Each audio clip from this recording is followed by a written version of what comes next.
Welcome back. My name is Holly, aka Scoring the Barber, and I'm giving you 5 tips I think new barbers need to know and do to build a clientele, and 1 bonus tip at the end. These aren't set, but these are what I feel like are things that I wish somebody would have told me when I started in this career, and I think they could help you or any new barber or stylist that has just moved to a new area rebuilding a clientele. And so I wrote a few of them down, and I just wanted to share them with you guys. So number 1 thing, always be a sponge in this industry. And what I mean by that, soak up everything you can and learn as much as you can. I know that we go to some of these classes and you're just like, what can I take from this? I already know this. Or they're just selling a product and they're just pushing a product. I get that. But there's always something you can take away, whether, like for instance, I mean, there was one time I went to a class and I'm like, ugh, her parts are so clean or his parts are so clean. I need to really focus on wetting down the hair and parting and sectioning when I'm cutting hair. Just little things like that. Be a sponge. Also, as a new barber, and I didn't have this either when I was new to the barber and stylist world, is we didn't have YouTube. Like, we had YouTube, but barbers and hairstylists weren't really using it to teach. We had to go pay for classes. And now you have an advantage to where you could literally be anywhere and pull up a video on how to do a certain haircut by your favorite educator for free. So that really there's no excuse for not knowing how to do something, because you can literally learn it for free on your phone. And that's just, it's amazing. And the next thing for like being a sponge is like, don't be scared. Even if you're a new barber or if you're about to graduate from hair school, don't be scared to go into your local barbershops and make connections and start talking to these barbershop owners and saying, hey, can I come and hang out? Can I come shadow? I promise you, probably 9 out of 10 will not have an issue with that. And you're making connections, and those connections are so important to learn from each other, learn from your community. I have people I look up to still go shadow here locally. And the next one that I have, number 2, sorry, I can't see my notes. Be social. Yeah, be social and loud. Don't be scared to tell people what you do. You're trying to build, don't be quiet. You're going to a bar, sit at the bar. Don't go sit at a table, go sit at the bar. Talk to the bartender. Say, I do hair. Find a way in every conversation with every person you meet, I do hair, I cut hair, I'm a barber. Here's my info. Like used to, we had business cards, but the newest thing that like I've really gotten a lot of success from, it's called the Dot card, and there's different brands, and it's not just Dot, but there's so many different brands now that do it. It's just a plain card. You can go up to a phone, literally touch the phone, and all your information pops up for your socials. So then you're on their feed, and then they'll see you and they'll remember you, and then they'll book an appointment with you. Do not be scared to be loud and proud of your career and what you do, or people will never know.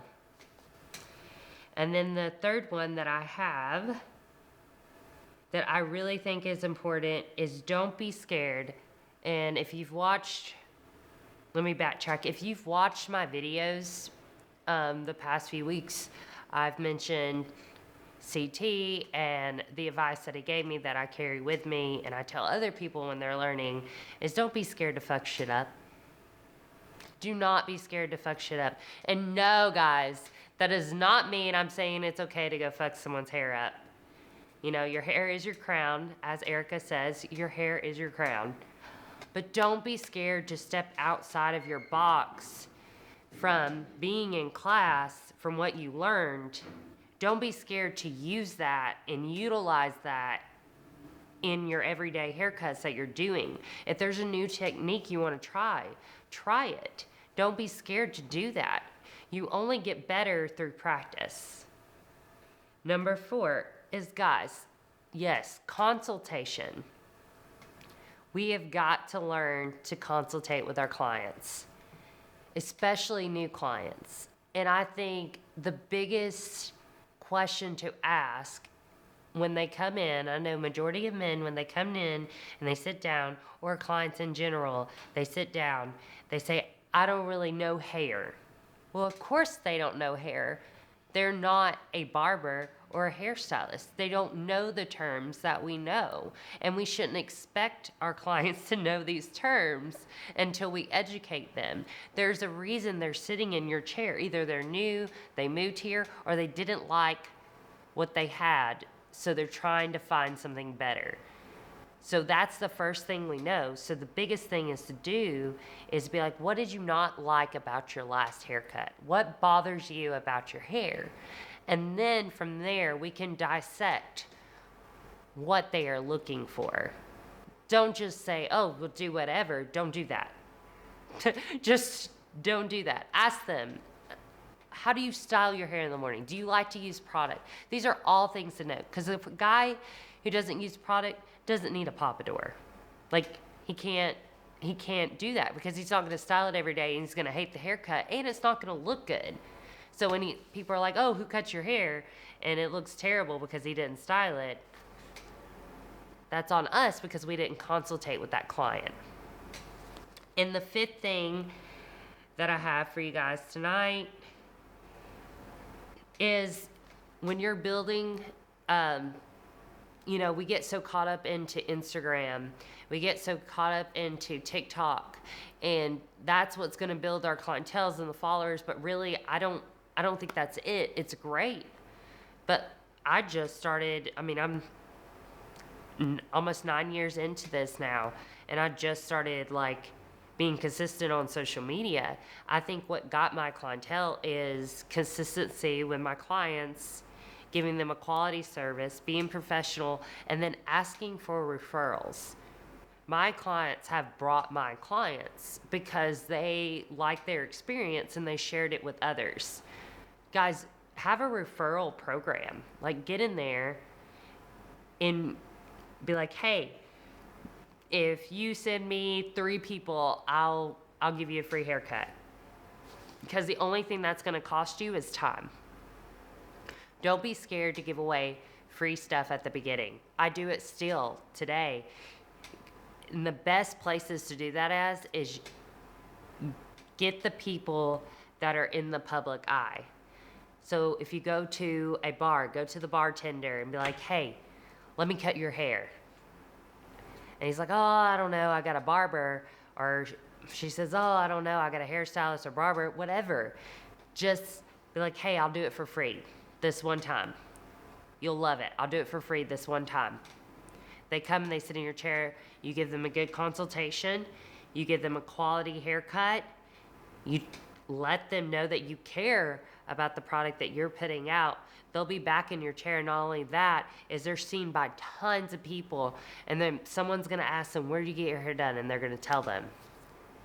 And they're bringing you tons of clients after that. So that one haircut that costs you maybe 30, 40 an hour of your time is going to bring you 10 plus haircuts. And then those 10 plus haircuts are going to send you 10 plus more haircuts. And it just continues as this contagious thing. And it's beautiful.